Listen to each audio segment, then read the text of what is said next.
What's up, everyone? Welcome back to episode 28 of The Dark Room, where two blind cinephiles illuminate the sighted. I'm Lee Pugsley. I'm Alex Howard. And this is a podcast for film lovers of all abilities, hosted by two legally blind guys. Today, we have a really fun episode for you. We got a special guest, which we will introduce in just a moment. But before we do that, we just wanted to circle back to our last episode with Ken's K regarding movie trailers. And Alex, I'll pass it on to you to talk about that. Yeah, so after our interview, Kensuke wrote audio description track for the Alien Romulus trailer. So he wrote the description, and then I did some QC, and he voiced the description. So now that is up on his YouTube channel. So we will link that trailer directly down in the description if you guys want to check that out. It's really, really great. Absolutely. I encourage everyone to check it out. He did a lot of really nice work on it, and it's definitely very helpful for the blind and low vision communities to fully grasp everything that's going on. And moving on, we will go ahead and introduce our special guests for this episode.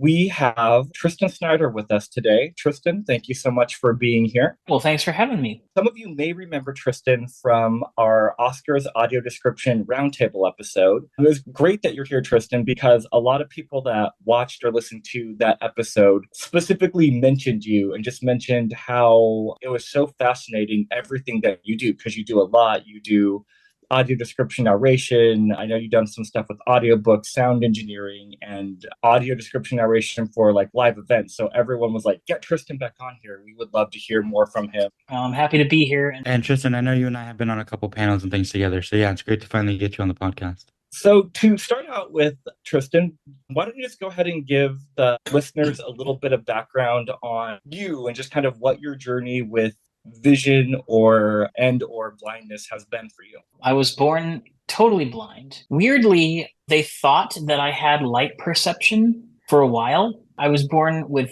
one eye. My other eye socket was empty. My parents, this was 1979, and my parents were told by the pediatrician, don't expect much from your kid. He's going to be developmentally delayed. There's going to be all kinds of problems. He won't be able to walk very fast, and he won't, all of this negative stuff they tend to pile on. And especially back then when they had no idea the capabilities of blind children. My mom and my siblings, and they all said, no, we're not going to buy that. And so they started working with me as a baby, teaching me what sounds were, what smells were, what textures, and all these different things. And then I was my mom's youngest walker at 7 months. There was a lot of dispelling of those myths. From 10 months on, I went to the preschool at the Foundation for Blind Children in Phoenix. Their program that my mom also helped to sort of pilot and design prepared blind children with all kinds of stimuli, all kinds of different smells, sounds, textures, and for the low vision kids, this different color patterns and all of these different stimuli to prepare them and get their brains sort of rewired to prioritize that sort of thing. And I was reading Braille along with my peers, a lot of my peers, at 3 and 4 years old. So there was just a lot of advanced preparation and pre-training. I was using, a cane when I was 4. I kind of grew up in an era where people were thinking outside the box and designing new programs. Everybody was kind of feeling their way, for lack of a better term, through all of this. And of course, sound was a huge influence as a kid. I fell in love with the shows Bewitched and I Dream of Jeannie, and then eventually Star Trek, because of all of the amazing sound effects they had and all the different ways that they use those sound effects. So I started collecting them on cassette tape, and I just sort of fell into the world of sound design and audio and mixing and all of that stuff, to the point where my dad eventually became a sales representative for a bicycle company, and he would go on the road throughout the Southwest of the United States, and I would take NLS books, National Library Service books, that were narrated of Star Trek, and I would then take that narration, mix it with sound effects, so that he would have a fully produced audiobook with all the sounds and everything with it to listen to on his trips. And it just sort of spiraled from there. I eventually figured out that audio production is really where I wanted to go. And I really enjoyed voicing and stuff like that. But voicing was a different thing. I really fell into that in a different way, but it was clear that I was destined for audio for sure. That's really, really cool. I was actually going to ask you about your Star Trek shirt because we forgot to describe ourselves, but Tristan's wearing a Star Trek shirt. I'm wearing a Terminator shirt. And Leah's wearing a bright blue shirt. But I was going to ask Tristan about Star Trek because I know that the older ones aren't audio described, I don't think, right? And so I was going to ask you how you became a fan, and that really explains that. There are versions, and you kind of have to hunt for them. Some of them have been audio described in the UK, some in Canada, and the original series, Next Generation, Deep Space Nine, Voyager, Enterprise, they've had some description done. I don't know if any of them are truly complete, but they have been. The thing about those shows and what really was spellbinding for me was because of the detail, particularly in the Next Generation era, meaning Next Gen, DS9, Voyager, Enterprise. Those particular shows had a sound team that was so detail oriented that if you listened closely to the sound effects, you knew basically what was happening because they did sounds for everything. Drawing a phaser, throwing clothes on the bed, all of that stuff ended up with detailed sound effects. And it's not the same now. I think there's less of that. And I think that there was more dialogue in those days. I think the shows were far more dialogue driven. And so description wasn't as necessary as I feel it is for today's television in a way. But eventually getting to see it with description, even if in some cases the description was far more subjective than I would like, it was nice to sort of have that extra. But it was an extra to me. It wasn't a fundamental necessity for those shows because they had such great sound effects. That's really, really cool that you used to do that for your dad when you would go on road trips. I was reading a Star Wars book, I think it was Captain Phasma, and they had sound effects implemented into the book, and it really felt like you were listening to a movie. And then I started reading a different one, I think the Thrawn trilogy I started last night, and it's from the 90s, and they didn't have any of the sound effects. And I was like, oh, I kind of Right. missed that. Yeah. The original, it's funny because I also follow Star Wars. I haven't, let me put it this way. I've followed Star Wars all the way through all the movies. I haven't really gone into the TV shows that have come out, but I was a big fan of what they called the expanded universe from the 80s all the way through like the early 2000s, I think, where they covered essentially like 20 years, 25, 30 years after the first Death Star. And it's interesting to see the way the books evolved because back in the 90s, when they started putting out audiobooks, they were abridged and they were usually read by a celebrity of some kind. I think Henry Thomas, who played Elliot on E.T., did the several of the books, and Anthony Heald did a bunch of books, and then Anthony Daniels did the 90s abridged Thrawn trilogy. So what was interesting was the first few of them didn't have sounds. And then as time went on, they started incorporating more sounds into the abridged books. And even to the point of where eventually it got to be like a cinematic experience. That was really great. And then when they started doing unabridged books on CD, this was early 2000s, it was even better because they were doing all the sounds and it was unabridged. And it was like, wow, this is great stuff, you know? And now they're doing Star Trek books, and where their abridged versions did have sound effects, now their unabridged ones don't. So it's an interesting set of decisions made by the publishers. Tristan, it's interesting how audiobook production has changed over time because I remember getting audiobooks from the library when I was a kid and it was just someone narrating. There were no sound effects, there was no music, there was nothing. Maybe there'd be like intro music at the beginning and it was saying the title and when it was over, but that was all. And it's been really great to see audiobooks actually becoming more of a production and something that can actually be an experience, not just someone reading words on a page. And especially for people, like us, it is so much more fulfilling and enriching to have that kind of experience. Oh, And yeah. on that note, too, I know that you have done some audiobooks as well that you produced or engineered. Is that correct? So I worked for a nonprofit called Imagination Storybooks. They're still doing some work. It's now under the auspices of DCMP, the Described Caption Media Program. We produced children's illustrated books for young readers with audio description of the pictures. So we had two narrators generally, or sometimes three if there were a need for that with the different characters in the book. And we would put audio descriptions in of the pictures on the page so that kids could follow the entire book and get the full experience and not just what I got as a kid, which was just reading me the story. That's great and all, but it would have been even more interesting to have the pictures described.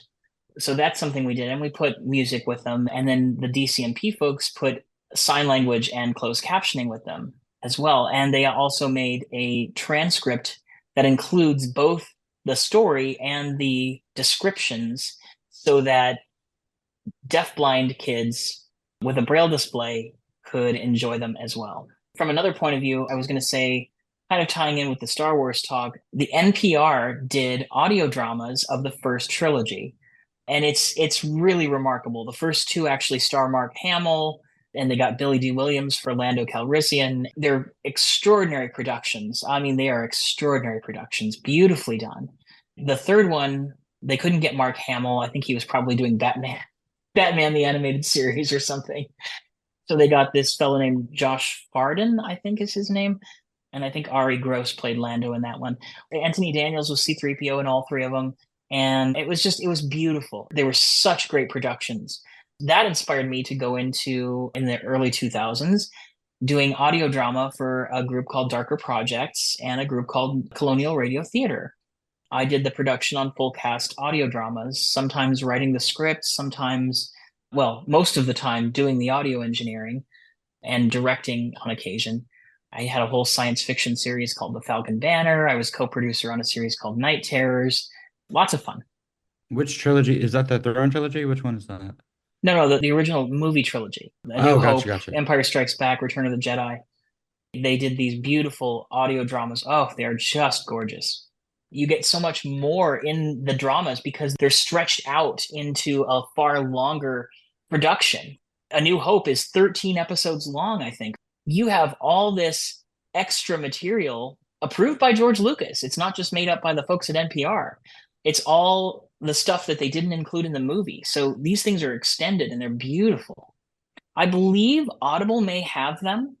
I bought them on CD years and years ago.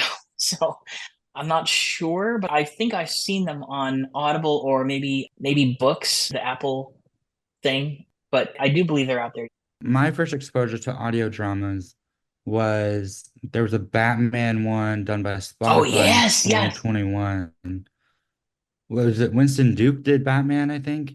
The audio drama was the Bane comic book series with Bane and Batman dying or being his spine being crushed, and then he had to go through rehab and people pretending to be Batman and all this. It was great. It was a great audio drama. That group, which I believe was under the auspices of Warner Brothers Publishing or something like that, I want to say. They did Batman. They actually did a Superman. BBC did Spider-Man. And then they also did a Star Wars comic series called Empire Trilogy. It was post-Thrawn, and Coruscant had fallen to a bunch of warring factions, and the New Republic was trying to take it back. The Emperor had been resurrected via some clones. It was really well produced also. Another really well produced audio drama. I think the one I had listened to was like a Spotify original. It wasn't based on a comic. It was just a completely original Batman idea. I think it was Batman Uncaged, something like that. And Winston Duke did the voice, and they had all these really obscure Batman villains in it.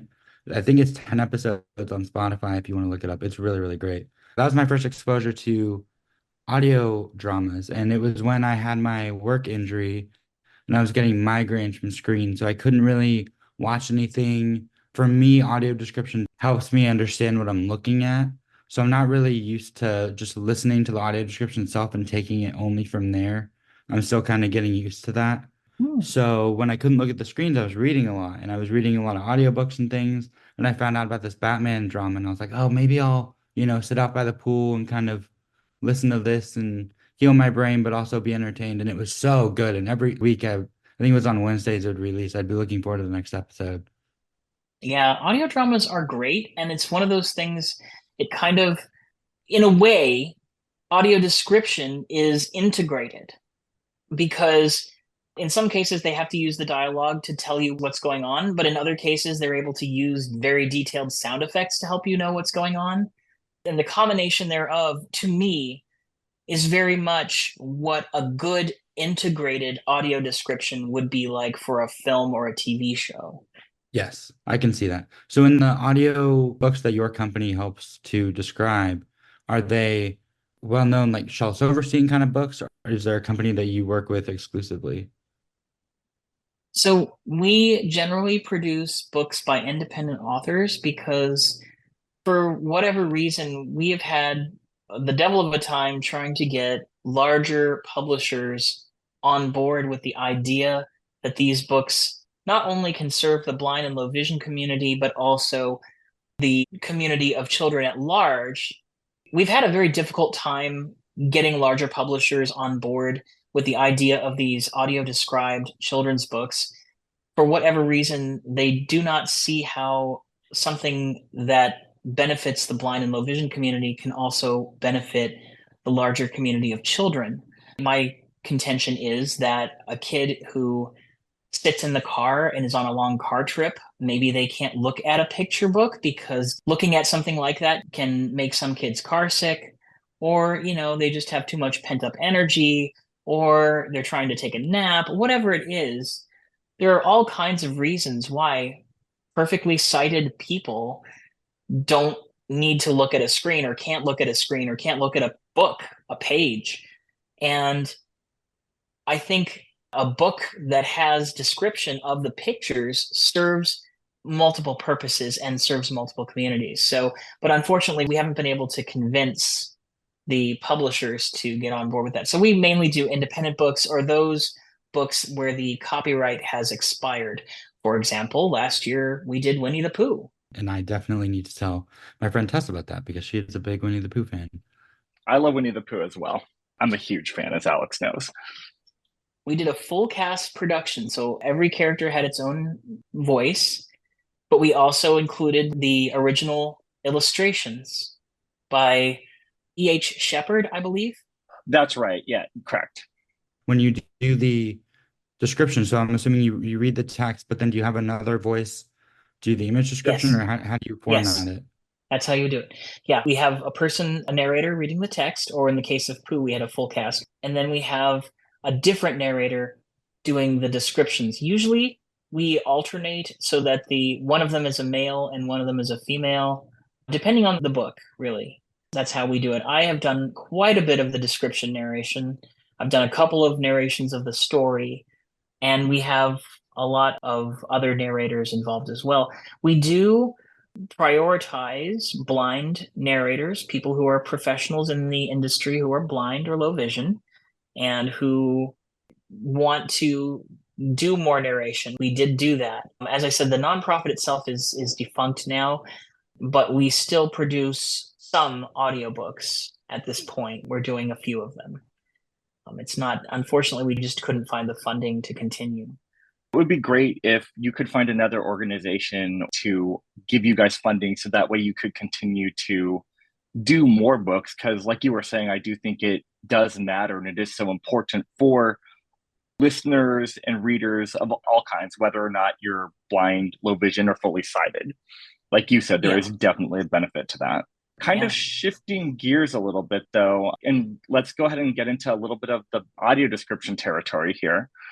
I'm curious to know how you got into audio description, because I know back in like the 80s and 90s, there was very little audio description available. And then what was your path like to getting into audio description narration? I realized that a lot of other things you've done kind of naturally segue themselves into that. Specifically on audio description, what was that path like? The first audio described movie that I ever saw was Star Trek 4, done by WGBH, and eventually I got hold of my local public library catalog. So I got a hold of the other Star Trek movies with description, and that was so cool to me. As I said, even with the sound effects there and everything, there are still little things you're going to miss, descriptions of aliens or things that the characters do that don't have sound effects. So it was really very neat to hear that. And WGBH from Boston did such a beautiful job with the descriptions and keeping it objective and not patronizing. It was just a joy. And I realized, this should be everywhere. Even as a kid, I figured that out. I was like, why aren't there more television shows and movies with this? So fast forward a little bit, where I took an internship with Rick Boggs because he was the only blind guy that I was aware of who was working with Pro Tools. At first, I tried to apply to the Conservatory of Recording Arts and Sciences in Tempe, Arizona, and they flat out discriminated against me. They flat out said, we're not going to take you because we can't teach a blind person. And the head of the admissions department, who was the sole objection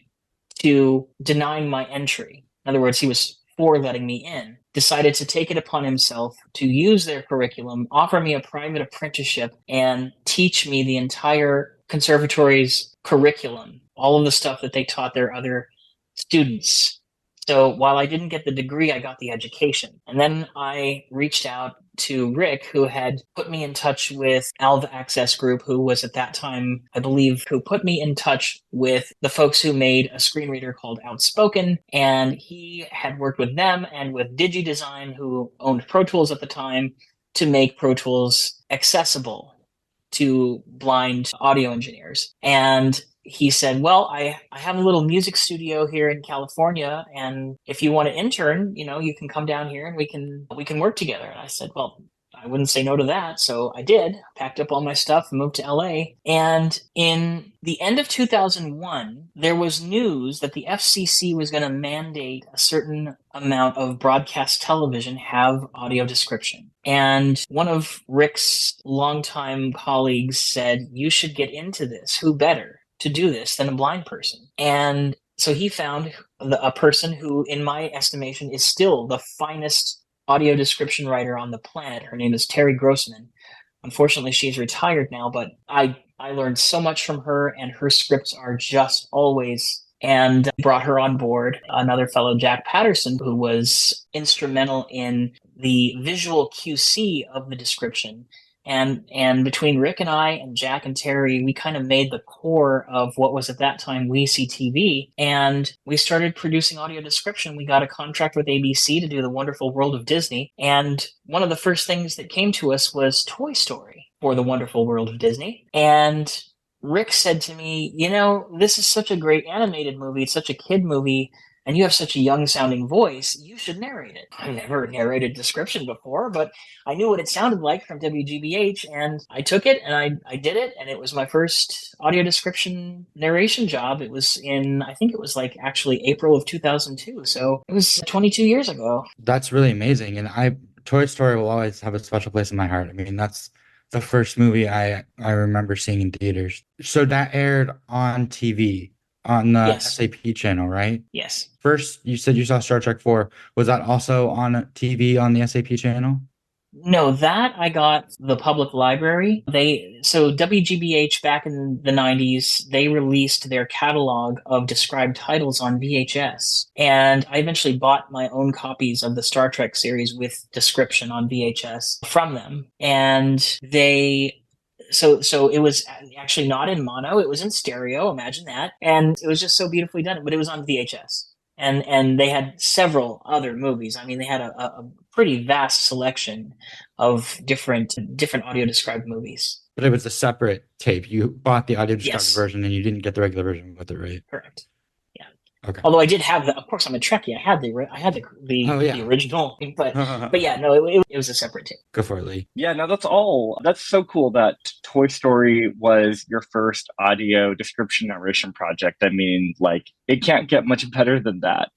For background, Rick Boggs, who Tristan was talking about audio-wise, we did an interview with Rain Brooks last year, and he was working for Rick Boggs. So Rick Boggs is still working in audio description. They do things like Anatomy of a Fall, which Tristan was a narrator on, and things like that.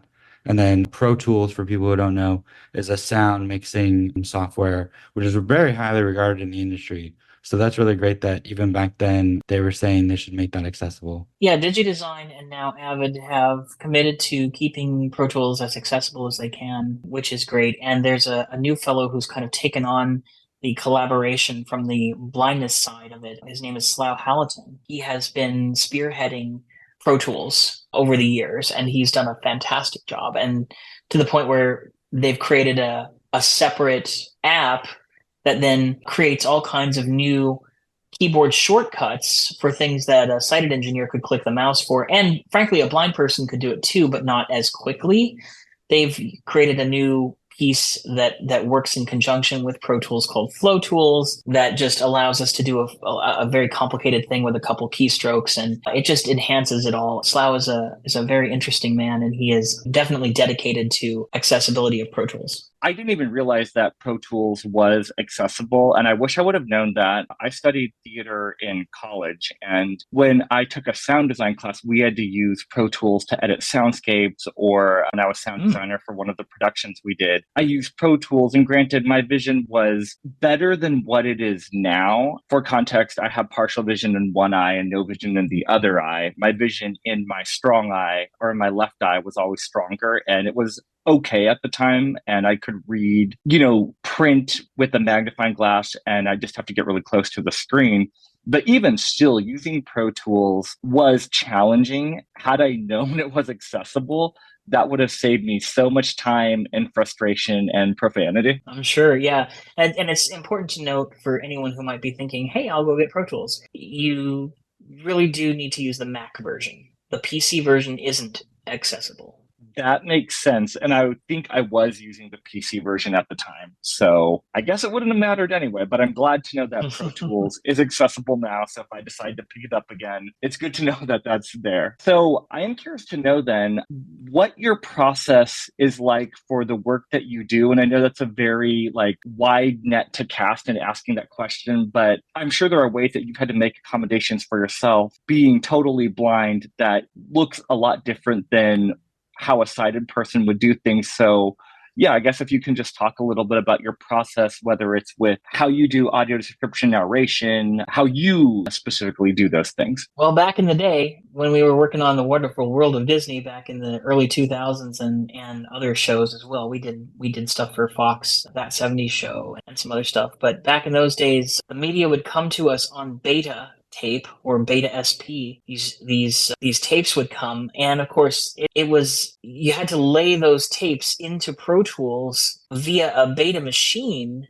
and a synchronization device that would synchronize the tape and the digital clock on Pro Tools. And so it was a lot more complicated actually back in those days, because when we would then send the network our description, we had to lay it back to the beta tape and then send the beta back to them. And that was a very complex process because Pro Tools had to keep sync with an analog tape. They called it digibeta, but the reality was whenever you're using a tape, you've got a motor running. You've got a motor running spools. So it was just a trip. Sometimes, things would fall out of sync and Pro Tools would have to catch up and keep it. It was just bizarre. And some of that, thankfully, all of that was accessible. The only thing at that time that was not really accessible were the meters, the level meters. And broadcast television to this day has very specific allowances for peaks and lowest levels and all of that. They have very specific specifications. It does vary a bit depending on the network, but by and large, they're within a range of one another because some of that is governed by the FCC also. So keeping that level set in mind was a job for one of our sighted engineers at the time. Nowadays, we have meters. We can read the meters. Everything is accessible with that, so it's not even hard. And we even have software where you don't even have to worry about that as you mix. You can now use a piece of software to force your audio into compliance with the broadcast level specifications. So it's great. It's a lot easier these days. And of course, everything now is digital, so there's no more tapes, thank goodness. And there's no more elaborate connection and sync clocks and all this. It's just all digital, and it all generally syncs up pretty well. As far as my process goes, so I am a fluent Braille reader, but the one thing that I have never been able to master after 40-something years of reading Braille is reading and speaking it at the same time in a flowing manner. I can't, for the life of me, run my fingers across those dots and speak out loud at the same time, get ahead with the fingers so I can continue to speak. I have practiced and practiced and practiced, and for whatever reason, my brain just tells me that is not a capability you have, knock it off. Keep my script in front of me in Braille, and I do read my script in Braille, but I do it so that I understand all the punctuation marks. And then I go back and I use my screen reader in my ear as a prompter so that I can speak the lines and read more flowing to the microphone. So I find that, and when I have to knock something out really fast, if I'm on a very tight deadline, then I'll just forgo the Braille and I'll just use my ear prompter with a screen reader, because for whatever reason, my brain just tells me you can't do that. So that's an adaptation I've made over the years. I really did my best to try to use Braille as my primary method of script reading, but I found that for ease and for speed, because a lot of these companies, when you work for companies that are larger and they want to get you in and out, and if you're doing, like when I did Handy Manny, I did a voice on the kids show Handy Manny. I couldn't afford to take the time that it would take to use the Braille, so I had to use an ear prompter. So do you have like a Braille printer at your house that you can print? Oh, I use a Braille display. I have a couple. I have an old Alva satellite that can sit under my keyboard, and I love that thing. It's old, and you have to use a USB connection, and there's no Bluetooth or anything like that. And all it does is it's a Braille display. It's not any kind of note taker. I love that old thing. It just works so well. I also have, and I think that's a 32 character or a 40 character. I forget now. And then I have a Braille Note Apex. Again, another old device, but it still works and it serves my purposes. I also have the new Library of Congress issued Braille reader, and I find that also can be very helpful. It's only, I think, 18 cells or 20 cells, but it works just fine for my purposes. So I don't need a note taker. I just need a display. That's all I ever actually need. So, but I did, back in the old days, before I got a Braille display, I did absolutely have a Braille printer, and that sucker, I'll tell you what, getting the paper had those little perforations on the sides. I don't know if y'all remember the dot matrix printers from back in the day. Like these, if those little buggers got out of line or out of alignment, your whole printer would jam up, and then you'd have to figure out where you left off. And it's just a pain in the butt. And so I can't say that I'm sad to see the back of those days. So with your readers now, does it transfer any text that you get into Braille automatically? Yes. Or does that have to be formatted a certain way? No, it does transfer it automatically into Braille. You basically, because your iPhone or your computer screen reading software has the ability to translate into grade 2. I'm an old guy, so I still use BANA Braille rather than UEB, but it'll translate it into grade 2, and it's fine.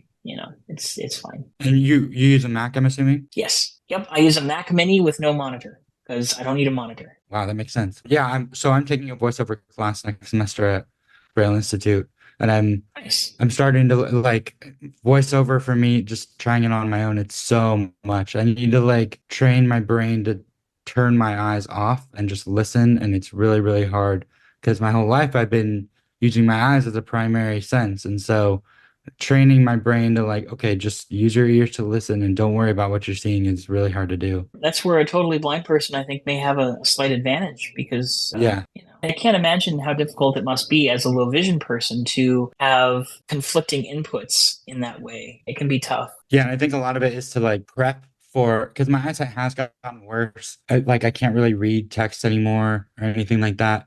I find myself squinting at my laptop. So I'm like, okay, just to prep, make my life easier, let's learn voiceover now so that, in the future, if my eyesight does get significantly worse, I don't really have to worry about it. That makes sense. My boyfriend lost his sight when he was about 20 or 21 and completely, but he knew it was coming. So he prepared in advance. He started learning Braille as a teenager and learned screen readers and all that stuff so that he was able to sort of already have a leg up. And I'll give you a little tip. The elevator numbers, the first character you're going to see is a number sign, because the next character you're going to see is actually A through J is 1 through 0. A, B, C, D, E, F, G, H, I is 1, 2, 3, 4, 5, 6, 7, 8, 9, and then J is 0.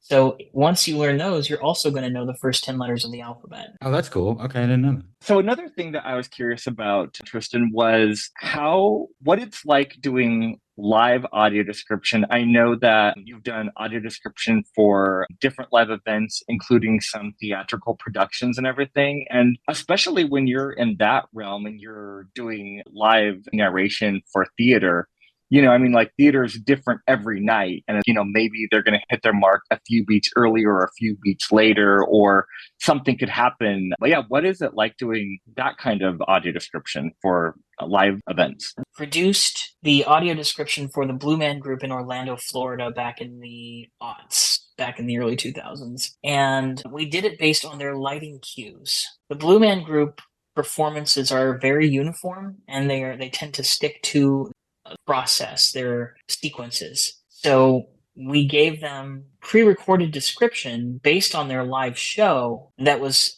linked to the lighting cues. So when a certain lighting cue happened, the description would play. And of course, it does have its flaws, obviously, as you said. If somebody hits their mark a little early, if somebody, sees something in the audience and they react, we miss that. So it is a disadvantage to pre-recording. However, at least you get the audio description of the events, that the majority of them in a general way, that you're kind of not missing out on a lot of, particularly in the Blue Man Group, there was very little dialogue, if any.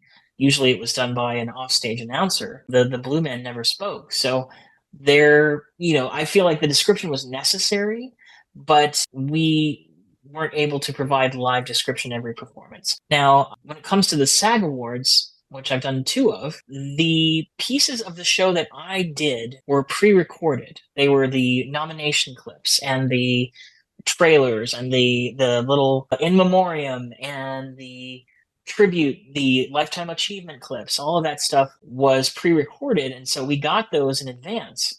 So the writer was able to write that for me, and then I did narrate it live, but then, that's all I did live. And for a situation like that, I have my phone in front of me with the script on it, and it just goes through each video in sequence. And, I'll tell you that it is a terrifying feeling to have a button in front of you, and when you press that button, you are going out nationally. Like you hit this button and your voice goes out, no matter what, it is going out national. And it's a little bit unnerving. It was a fun process. I was so nervous the first year I did it.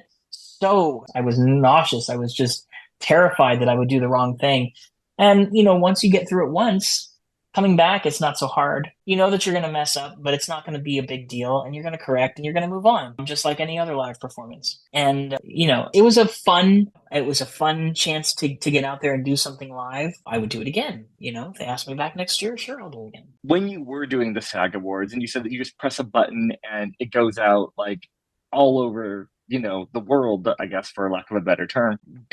Were you at home doing this, or were you in a booth, or were you actually at the awards ceremony live? I was at the awards ceremony. We were in a trailer behind this year. We were in a trailer behind the auditorium, and we were with the other sort of post-production crew, or the production crew, I should say. We all had our own little rooms. And so the live describers and I worked with Tansy Alexander on the main show. She was describing all of the live things that were happening on stage. And she and I sat about 5 feet apart, I would say, at a long table. She had a series of buttons in front of her, and I had a series of buttons in front of me, and we both had Sennheiser MKH416 microphones, which, by the way, is my favorite, sitting in front of each of us. And, she would do her part, and then I would come on and do my part. And, but it was all, there was a big monitor in front of her that she could see all of the stuff that was going out on the live feed. So that way she was able to see what was happening. That's really great. And that I'm assuming that was in LA. Let us know next time you're in LA. We'd love to meet up if you have time. Yeah, it was in LA. It was in downtown LA. You did a great job, by the way. I think the SAG Awards this year, well, last year I was also able to watch with AD, but especially this year, it was so easy to access the audio description because it was on Netflix. So the thing that helps me most about the audio description on the award shows is the in memoriam, because I cannot read those names for the life of me, and I can't tell who is in the pictures. And so having the in memoriam read out loud was like a revelation for me. I was like, oh my God, I can actually like mourn these people and remember, who passed away this year. Yeah. It always shocks me. I've done it twice, and it always shocks me how many people we lose in 1 year. Crazy. Totally. And there's oftentimes people that I know who they are, but I didn't realize that they had passed away in that year too. Right. Yeah. I mean, everybody knew about Perry, but we didn't know. I mean, I didn't know about some of the other folks that were listed. What would be your advice to anyone sighted or, I mean, specifically blind who want to get into audio description and into all of this work that you're doing? Well, first of all, don't go into it thinking you're going to make a steady living. Just don't. Don't set yourself up for that, because it's likely not going to happen. It's a nice side job. It's a nice way to help out your own community. You absolutely should not volunteer. You should be getting paid for what you do, but it's not constant work. I only know of a couple of narrators have made constant work out of it. And as far as the narration goes, the production side's a little easier to get steady work if you sign on with somebody like Deluxe or Descriptive Video Works or one of those guys, IDC maybe. But you can't expect as a narrator to have constant work at this point. Maybe at the point where we have more steady work as narrators. But the second thing is practice. Go listen to audio description. It's not a bad thing to imitate your favorite narrators. That's how I did it. My very first job, I was imitating one of the people that did a kids movie on WGBH, and I was just kind of mimicking them in a way. And it helped me find my own voice and decide what you like, what you don't like, and take what you can from that. The other thing is, right now, there are no agents who are out there booking audio description gigs for their clients, I think. If they're very much in the... So it's kind of on you to be your own propulsion. You're going to have to create a demo of some narration, some audio description narration. Even if you just have to use a script from somewhere else, create a demo of you narrating a movie that somebody else has narrated using that script, and just sort of create a demo and send that off to the audio description companies that are out there that are doing it. And one of the best resources to find those companies is going to be adp.acb.org. They have a listing of most, if not all, of the companies who produce audio description. And so those are the people you want to be sending your demo to once you're sure that it is how you want to market yourself. Another great resource is Roy Samuelson's DNA. I'm blanking on the website. Is that an IMDb for audio description? Is that what that is? That's essentially what it is, yeah. However, finally, IMDb is allowing us to put our audio description credits up there. So that's a nice thing. It is about time. They have us listed as crew. Even though we are not crew, we are part of the cast in a way, and we should be listed, in that similar area. We are not crew. In fact, SAG-AFTRA maintains that they have the right to cover this work. So I think putting us as crew is kind of unfortunate, but at least we're up there. Would you say it's harder for people who are low vision or blind to still break into the audio description industry than it is for sighted people, or do you think it's pretty even now? It depends on which aspect you're talking about. As an audio production person, as an engineer, yes, it's still very difficult. As a narrator, it's far less difficult now than it ever was before. There has been some pushback from the blind community saying, hey, we think blind people should be narrating this stuff. And there we have several blind narrators now working in the industry. And a lot of the audio description companies that hire narrators are willing to hire blind audio narrators, audio description narrators. So that portion of it is much easier. Also within the QC realm, if a company feels that QC is important, and that is an important caveat because some of them don't still, then, as a blind QC person, you can get work. There are only a few companies, I think, that really believe that blind people belong in every aspect of this industry. And so it is still difficult in some ways. I find that when I'm doing the audio production aspect of it, I don't even tell people that I'm blind. I don't make a point of it unless I believe that it will help to book the job. If they care about it, then I will tell them. If they don't, then I don't tell them because they don't need to know. Because my work is just as good as any top-notch sighted audio producer. And everything working remotely these days, maybe they don't need to know. That's one of the silver linings I feel that came out of COVID, is that a lot of jobs were proven to be able to be done remotely and accessibly, and have allowed blind and low vision people who otherwise have had difficulty getting employment in the past, has allowed us to find higher levels of employment, because people figured out that you don't have to do things in a paper and pen way, in an office way, the old ways don't always apply anymore. So I think that really does help us in terms of getting ourselves out there and getting ourselves employed. I think the attitudes have shifted a little bit. Yeah, I've definitely noticed that shift, and it's encouraging. We still have a ways to go, but Yeah. it is nice to see that there is potentially more opportunity now than there used to be. Yeah, absolutely. Wanted to ask Tristan, can you tell people where to find the audiobooks that you've described, like Winnie the Pooh, but then also tell them where to find you, how to contact you if they want to hire you or anything like that? So Winnie the Pooh is on Audible. With video, you would have to go to dcmp.org. That's for the Described and Captioned Media Program.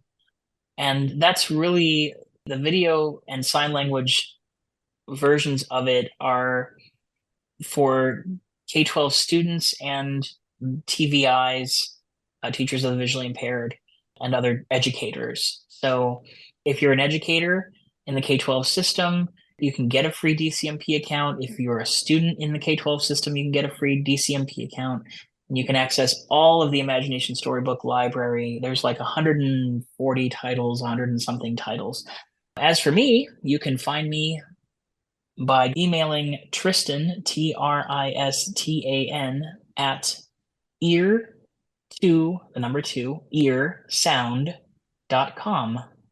Or you can just go to EARsound.com.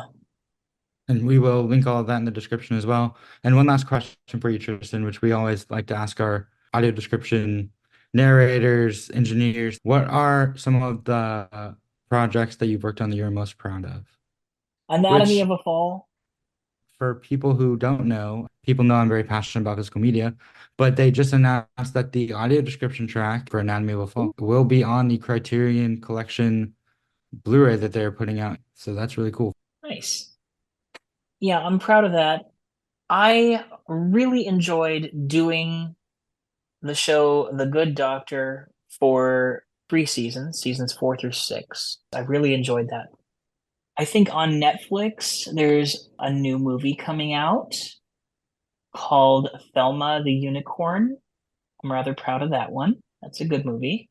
And there's some IFC titles that I really loved working on. One of my favorite movies that I've ever done with IFC was called The Djinn.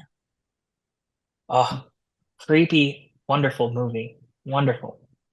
So, is it a horror movie? Yes. Oh, I will have to check that out. A lot of the IFC stuff has been some of my favorite movies of the year the last few years. So anytime I see IFC logo pop up, I'm like, I need to see that. I really loved that particular movie. I thought it was especially good. Also, C for Me. There are two versions of See For Me. One is done by the inestimable Ren Leach. He's also blind. He's a blind narrator. And I believe that version is on Netflix. The IFC version of that movie is my voice. I really like that movie. I was proud to narrate that movie also. And that actually stars a blind actress. I always try and plug this movie whenever I get a chance. For anyone who hasn't seen See For Me, it is a home invasion thriller. She uses an app, which there is an actual app, but it's not called See For Me. So she can see around the house and see what's going on. And the person on the app who is helping her see, she and the blind woman have to figure out how to survive this home invasion, which is a very basic premise. There are twists and turns, but it is very good. Blind actress, and it is audio described by Tristan and also Ren, who I have been messaging with. So if you haven't seen that movie, I highly recommend you watch it. For sure. Yeah, I need to check that out still. I love it when they actually use blind talent in a movie instead of a sighted person pretending to be a blind person. Yes, that and the fact that she is actually a well-rounded character and not just a Yes. flat blind character. I won't say anything more, Right. but yeah. She's not the stereotype. There are several media stereotypes for blind people, and she isn't any of them. And it's great. I love that. I love that about that character.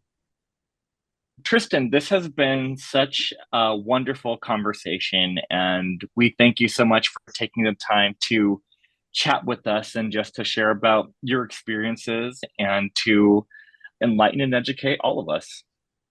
It was a great pleasure. I really enjoyed it. Thank you, guys. No, thank you so much. And we will definitely have to have you on again because I'm sure we could talk for hours. But we've been thinking about doing an AI thing, so maybe we'll have you on for that. Oh boy, have I got That's some a whole- samples for you. Yeah, that we could talk about that for hours as well. If you guys have any questions or comments about anything we've discussed today and want to reach me and Alex, you can email us at darkroomfilmcast@gmail.com. Once again, that's darkroomfilmcast@gmail.com. And you can also follow us on Instagram and YouTube at darkroomfilmcast. And we want to give a shout out to Matt Lauterbach and All Senses Go for making transcripts of this episode possible, as well as all of our past episodes too.